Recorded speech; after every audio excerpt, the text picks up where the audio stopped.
December 18th, 1946. The wind howling down 53rd Street carried needles of ice, but inside the Stork Club, the air was warm, scented with expensive perfume, roasted duck, and the heavy, intoxicating aroma of absolute power. This was the sanctuary of white America's elite, movie stars, senators, and the mobsters who owned them both. It was a world of velvet ropes and unwritten rules, the most sacred of which was simple. People with skin the color of midnight did not walk through the front door unless they were carrying a tray or a broom. But at 9:01 p.m., the impossible happened. The heavy oak doors swung open, and the hum of conversation, the laughter of debutantes, the clinking of crystal, died instantly. It was as if someone had cut the power to the building.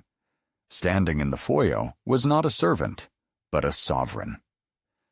Ellsworth Bumpy Johnson stood framed by the golden light of the vestibule, wearing a bespoke tuxedo cut from midnight blue wool that fit him better than the skin fits a snake. He didn't look down. He didn't shuffle. He scanned the room with the cool, predatory detachment of a man inspecting a new acquisition. The maitre d', a man who could stop a senator with a raised eyebrow, found himself paralyzed. He opened his mouth to stammer a refusal, to cite a reservation error, but the words died in his throat when Bumpy's gaze landed on him. It wasn't a look of aggression. It was a look of absolute certainty. Bumpy stepped past him, moving through the sea of frozen faces like a shark gliding through a coral reef. He knew exactly where he was going. He was headed to the cub room, the inner sanctum, to table 50, the table of Charles Lucky, Luciano. Luciano was sitting with his back to the wall, a glass of cognac in one hand, and a burning resentment in his heart. The government was closing in. Deportation was looming like a storm cloud. He needed one last massive score to secure his exile in Italy, and he had decided that score would come from squeezing Harlem dry. When he saw Bumpy approach, Luciano didn't stand. He simply gestured to the empty chair opposite him, a smirk playing on his scarred face. To Luciano, Bumpy was just a localized phenomenon, a big fish in a small, dark pond. Luciano was the ocean. "You have big balls, Bumpy," Luciano said, his voice a gravelly rasp. "Walking in here like you own the joint. Sherman Billingsley would have a heart attack if he wasn't already passed out in his office." Bumpy sat down, smoothing his jacket. "Mr. Billingsley knows better than to interrupt a business meeting, Charles, especially one this expensive." Luciano chuckled, but there was no humor in it. He slid a piece of paper across the linen tablecloth. It was a contract. Simple. Brutal. "I'm done playing games with the numbers, Bumpy. The commission wants stability. You keep the title, you keep the fame. But the money? We take 40%. Of the numbers, of the heroin, of everything.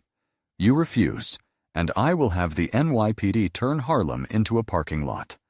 I'll arrest every runner, shut down every spot, and break every bone on 125th Street until you're begging me to take 50%. Bumpy looked at the paper. He didn't pick it up.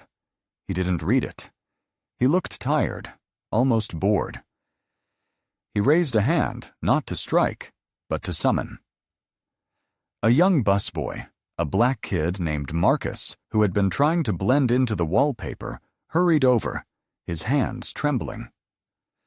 The tension in the room was enough to crush a man, but the boy knew his duty. He struck a match. Bumpy leaned in, the flame illuminating the sharp angles of his face, and lit a thick Cuban cigar. He took a long drag, exhaling a plume of blue smoke that drifted directly into Luciano's face. "Thank you, son," Bumpy said to the boy. "Go check on the coat check girl. She's cold." The boy nodded and vanished. Bumpy turned his eyes back to Luciano. "You think you have power, Charles, because you pay the police commissioner's mortgage. You think you own the law because you play golf with the judges. I don't think, Bumpy. I know, Luciano snapped, tapping the table. I own this city. No, Bumpy said softly. You rent it, and your lease is up. Bumpy reached into his breast pocket and pulled out a silk napkin. It was from the Stork Club, monogrammed, pristine. But folded inside it was something else, a thin, translucent sheet of onion skin paper. A carbon copy. It was crumpled, stained with coffee grounds and ash. Bumpy smoothed it out and placed it gently on top of Luciano's extortion contract. Luciano looked down. His eyes narrowed. Then they widened. The blood drained from his face, leaving him looking like a wax figure. It was an internal memo from the Federal Bureau of Investigation. Subject: Operation Waterfront. Target: Pier 4 Warehouse. Time: 06:00 a.m., December 19th, 1946. That's tomorrow morning, Bumpy said, his voice low and conversational. At dawn, the feds are hitting your warehouse at Pier 4. Not the NYPD. You own them. The feds. Hoover's boys. They're coming for the heroin shipment you have sitting in those crates marked olive oil. And the reason your friends in the precinct didn't warn you is because they don't know. The FBI cut them out of the loop an hour ago. Luciano looked up, his hand shaking as he reached for his cognac. How? He whispered. How did you get this? This is impossible.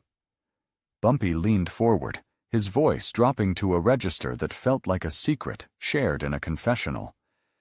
You look at that busboy, Marcus, and you see a shadow. You look at the woman cleaning the floors at the Federal Building, and you see a ghost. You look at the driver taking the district attorney to his mistress's house, and you see a piece of furniture. Bumpy tapped the stained paper. I see an army, Charles. The invisible army. I pay for their children's medicine. I pay for their rent. And in return, they give me the trash from the prosecutor's office. They give me the whispers from the back of the judge's limousine. You spent millions buying the men at the top. I spent pennies buying the people who empty their wastebaskets. And do you know what I learned? The secrets are always in the trash. Luciano stared at the black man sitting across from him. For the first time, he didn't see a gangster from Harlem. He saw a spy master. He saw a man who had weaponized the very racism that was supposed to keep him down. The Italians, the Irish, the politicians. They all ignored the help. Bumpy Johnson had turned the help into the most effective intelligence agency in New York City. If that raid happens, Bumpy continued, you lose $2 million in product. You go to prison for the rest of your life. No deportation. No sunny villa in Naples. Just a cold cell in Atlanta. Luciano wiped sweat from his upper lip. Can you stop it? I can move it, Bumpy said. My trucks are already near the pier. I have men, invisible men, who can load that cargo and vanish into Harlem before the first FBI car crosses the Brooklyn Bridge. I can hide it where Hoover will never find it. I can wash the money through the numbers game so clean it'll sparkle. And the price? Luciano asked, his voice hoarse. 50%? Bumpy smiled. It was the smile of a man who had already won the game before the opponent sat down. 0%, Charles. I don't want your heroin money. I want my city. Bumpy took the contract Luciano had offered, the one demanding 40% of Harlem, and held it over the candle on the table. The paper curled, blackened, and burst into flame. He dropped the burning contract into the ashtray, watching it turn to gray dust. Harlem is mine, Bumpy said, watching the smoke rise. No percentage to the families. No Italian enforcers on 125th Street. We are partners, yes, but we are equals. I save your ass tonight, and you recognize my sovereignty forever. That is the deal. Luciano watched the paper burn. He looked at the FBI memo again. the document that proved his life was hanging by a thread held by Bumpy Johnson. He realized then that the man across from him wasn't playing checkers. He was playing 3D chess while everyone else was throwing dice. Luciano picked up the bottle of Louis XIII cognac. He poured a generous amount into Bumpy's glass, then into his own. He raised his glass. The arrogance was gone, replaced by the grim respect of a soldier saluting a superior officer. "To the King of Harlem," Luciano said quietly. "To the Invisible Man," Bumpy replied. They drank. Bumpy stood up, buttoned his jacket, and walked out of the Stork Club. He didn't look back. He walked past the stunned maitre d', past the frozen socialites, and out into the biting cold of the New York night. He took a deep breath of the freezing air.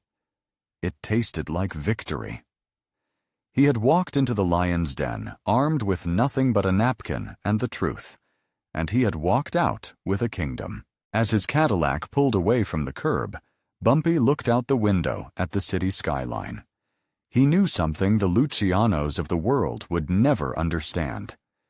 You can build walls to keep people out, but if you don't pay attention to the people who build the walls, they will eventually hand you the bricks to build your own tomb. The raid on Pier 4 never happened. The warehouse was empty when the feds arrived. And in Harlem, the reign of Bumpy Johnson had officially and untouchably begun.